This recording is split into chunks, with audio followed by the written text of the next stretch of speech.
Pemirsa, terima kasih Anda masih bersama Prime Time Talk. Kita lanjutkan diskusi kita. Dan saya kembali ke Pak Said Didu. Pak Said masih bersama kami? Ya, saya belum bisa mendengar kembali suara Pak Said melalui telepon. Pak Said bisa mendengar suara kami? Ya, pemirsa, masih ada kendala dalam komunikasi kami melalui telepon dengan Pak Said Didu. Saya akan kembali mencoba. Pak Said? Ya, sayang sekali, belum bisa tersambung. Bang Ray, apa kira-kira langkah Jokowi? Ya, Pak Jokowi ini kan kokoh ya, orangnya ternyata setelah beberapa kali pengalaman, ya paling mendukung, nggak bisa di-steer gitu kan. Nah, tapi beliau sebenarnya nyaman nggak dengan kondisi ya dinamika gaya komunikasi yang berbeda antara Jokowi dan JK seperti sekarang ini? Kalau kita asumsikan ini semua mengarah ke 2019. Tentu sulit untuk mengatakan bahwa presiden nyaman atau tidak karena memang belum ada satu ekspresi, entah itu pernyataan, entah sikap, ya. Agak susah juga. Agak susah. Tapi bahwa beliau di beberapa ide berbeda, ya. Cuma kan dinyatakan bahwa sekarang ini di kabinet Jokowi berbeda ide dan terbuka kepada publik itu bukan sesuatu yang luar biasa. Kita masih ingat Sudirman Said sama Rizal Ramli berbeda dengan sangat keras ya, dan sebagainya gitu. Sekarang misalnya bagaimana Cak Imin berbeda pendapat dengan Ibu Susi gitu ya, dan sebagainya itu sudah sangat terbiasa di sekarang bisa secara terbuka Jokowi, ya. Sangat terbuka. Kalau di zaman Pak SBY kan dulu sangat itu sangat haram sekali ya. Dibuat di belakang perbedaan itu kan. Nah cuma Pak Presiden Jokowi mengatakan dengan tegas kalau sudah diambil keputusan tidak boleh ada lagi perdebatan, tapi bahwa sebelum itu orang bisa mengatakan apa-apa dan sebagainya tuh tidak ada masalah. Nah, dalam hal ini apakah kita harus menunggu statement Presiden sendiri terkait dengan yang kita diskusikan mengenai perpecahan ini? Ya menurut saya kalau soal itu kan bisa ada dua ya. Apakah Presiden misalnya tadi merasa nyaman atau dia tidak merasa nyaman tapi tidak merasa terganggu, itu dua hal yang berbeda gitu loh. Karena tidak merasa nyaman kan masih bisa dipendam untuk tidak mengekspresikannya secara terbuka. Tapi kalau udah merasa terganggu mungkin gitu ya, mungkin akan ada reaksi. Anda bisa bayangkan misalnya pernyataan beliau ketika mengatakan akan ada kita kalau target nggak capek kita nggak susah-susah kok untuk mecatnya dan sebagainya, kata ganti dan seterusnya gitu. Artinya pada level itu kalau beliau udah merasa kenyamanannya terganggu gitu, bahwa beliau bisa mengungkapkan pendapat itu. Artinya sejauh ini mungkin kalaupun tidak merasa nyaman, kalaupun ya mungkin tidak pada level merasa terganggu gitu loh. Ya, kalau itu kan soal misalnya kinerja menteri kan bisa diganti. Emang Wapres bisa diganti nggak bisa? Ya artinya yang mau kita sebutkan itu kalau beliau kelihatan terganggu, baru dia ada ekspresi untuk menyatakan itu gitu. Untuk ini kan kita baca ya Bang Ray, artinya tentu yang lebih tahu adalah Pak Jokowi dan Pak JK sendiri. Tapi dampaknya dari huru-hara goro-goro yang sekarang ini di luar ramai ini, walaupun istana menyatakan no problem, bisa nggak nyampe ke 2019 nanti? Mungkin sangat bisa, apalagi kalau kemungkinan besar dua pasangan ini tidak lagi sejalan gitu, atau tidak lagi sama-sama mencalonkan gitu, atau bersama mencalonkan gitu, tapi berpisah ya. Di situ bisa ada dua kemungkinan, Pak JK akan tetap mensupport Pak Jokowi, tapi atau sebaliknya ya, Pak JK menyatakan mensupport yang lain, seperti misalnya terjadi di kasus DKI Jakarta, kira-kira gitu ya. Kalau betul bahwa ada kecenderungan Pak Jokowi ke Ahok misalnya, segi yang lain Pak JK ke Anies, kan kira-kira begitu bunyinya ya. Jadi bisa saja jalan itu terjadi. Nah, cuman kalau saya melihatnya Pak Jokowi tidak terlalu memikirkan itu karena mungkin pada skala tertentu ini bukanlah sesuatu yang itu tadi mengganggu. Mungkin Pak Jokowi kalau masuk ke level itu akan melihat kira-kira partai mana yang potensial mendukung atau tidak mendukung, kira-kira gitu ya. Yang kedua adalah siapa wakil presiden yang bersama dengan dia, apakah dengan Pak JK atau dengan Tinya, kira-kira begitu ya. Tapi boleh jadi sebetulnya kalau kalau ribut-ribut ini dimaknai dalam konteks 2019, mungkin ini bisa dimaknai semacam sinyal. Mungkin dua pasangan ini nggak akan lagi, dua orang ini nggak akan bareng lagi di 2019 gitu. Ya karena mungkin ada perbedaan yang kita nggak tahu mendasar di antara mereka dan seterusnya itu, atau pada tingkat tertentu mungkin Pak JK sudah juga merasa bahwa cukup sampai di sini dan seterusnya gitu. Nah, jadi kalau dibaca kalau kita mau melihat sampai di situ mungkin ini sinyalnya gitu ya. Nah, cuma kan yang menarik kalau disebutkan tadi baik dari Projo maupun dari Pak Said Didu mengatakan bahwa ini ngipas-ngipas sebetulnya kira-kira gitu ya.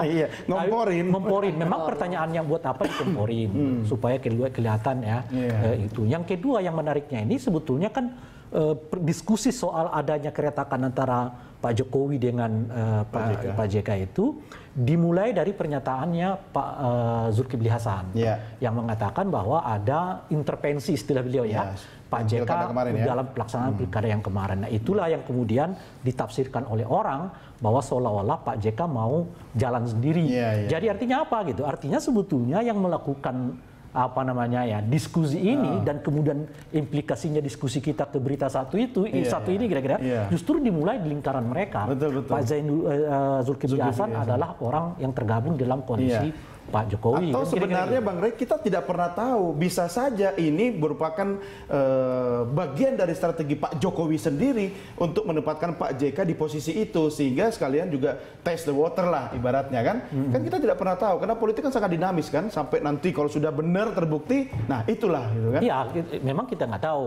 Nah, makanya kan seperti yang saya sebut tadi, kalaupun itu terjadi artinya kan ini semacam sinyal bahwa kemungkinan dua orang ini nggak akan bersatu lagi di 2019.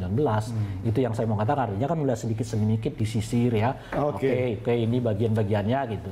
Nah, itu juga dikaitkan mungkin ya, ini dikaitkan oleh orang intervensi itu.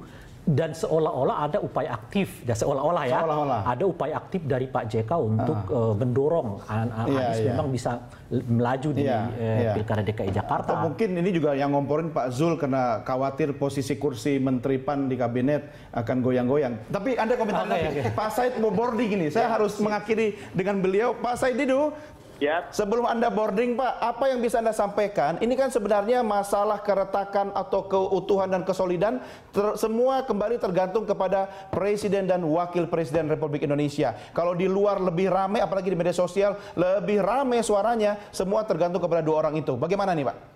Saya melihat, saya bisa menyatakan Pak tidak punya sejarah Pak JK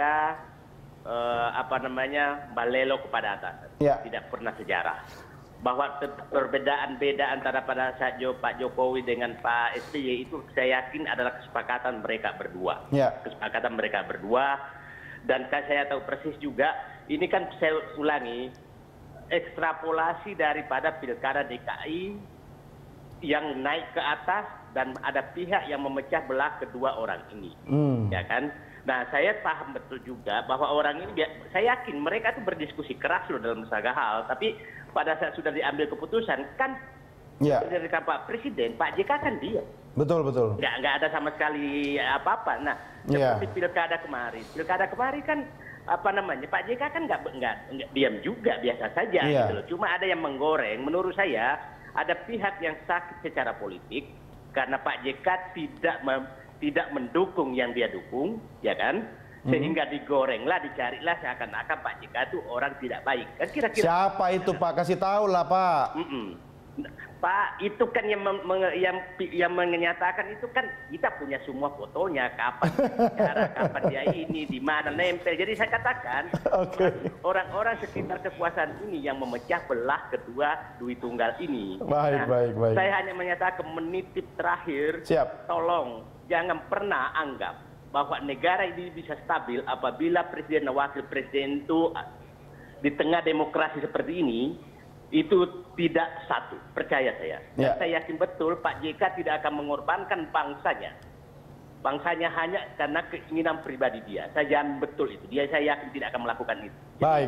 Pak Said, terima kasih sudah bergabung bersama kami Pak. Selamat terbang, sampai jumpa di kesempatan berikutnya. Terima kasih. Demikian pemirsa, Said Didu melalui telepon. Mas Handoko, Anda kalau membaca sekarang ini paling tidak bisa juga ini dong, memetakan bagaimana nanti posisi Projo untuk 2019 kan? Ya. Kalau Projo ini sederhana, ya kan? Mau jadi partai? Bukan, artinya partai pendukung Jokowi gitu. Kita dari historis kita lahirnya ini memang mendukung Pak Jokowi jelas, untuk jadi presiden. Kemudian ketika Pak Jokowi terpilih bilang, ya saya ditemenin, jangan bubar, ayo ditemenin pemerintahan ini. Ditemenin, masih ada 2019 gitu ya. Artinya fokus kami ke Pak Jokowi. Bahwa nanti kemudian bagaimana peta siapa wapresnya kemudian yang akan ini karena ya kita tahu kan bahwa 2019 cara bermain kita di pemilihan kan sudah beda, nggak sama lagi dengan 2014. Artinya ini sesuatu yang pasti nggak bisa kita hitung hari ini. Tapi Projo punya pendapat nggak tentang gaya atau style wakil presiden sekarang ini mendampingi presiden kita? Gaya, artinya begini, saya setuju dengan Pak Said tadi ya, begini. Kita sudahlah jangan alergi sama namanya perbedaan di level wacana. Era sekarang ini semua orang sudah bisa mengakses informasi, semua orang sudah punya alat untuk menganalisa setiap kejadian. Ini kan kita udah jago-jago semua, ini masyarakat kita juga sudah sangat dinamis membicarakan fenomena-fenomena politik. Nah, kita kayak tadi saya sampaikan, misalkan masalah Mas Ella misalkan. Apakah perbedaan pendapat antara Bang Rizal Ramli misalkan itu dengan Pak Sudirman Said misalkan itu sebagai bentuk keretakan atau apa atau pembangkangan atau, enggak pembangkangan atau bisa jadi itu justru mempertajam ya kan ada mekanisme apa ya, check and balance. Cuma mungkin kita tidak terbiasa sebelumnya melihat sebuah perbedaan secara terbuka begitu ya. Baik, kita break lagi, kita lanjutkan di segmen berikutnya. Pemirsa, kami segera kembali sesaat lagi.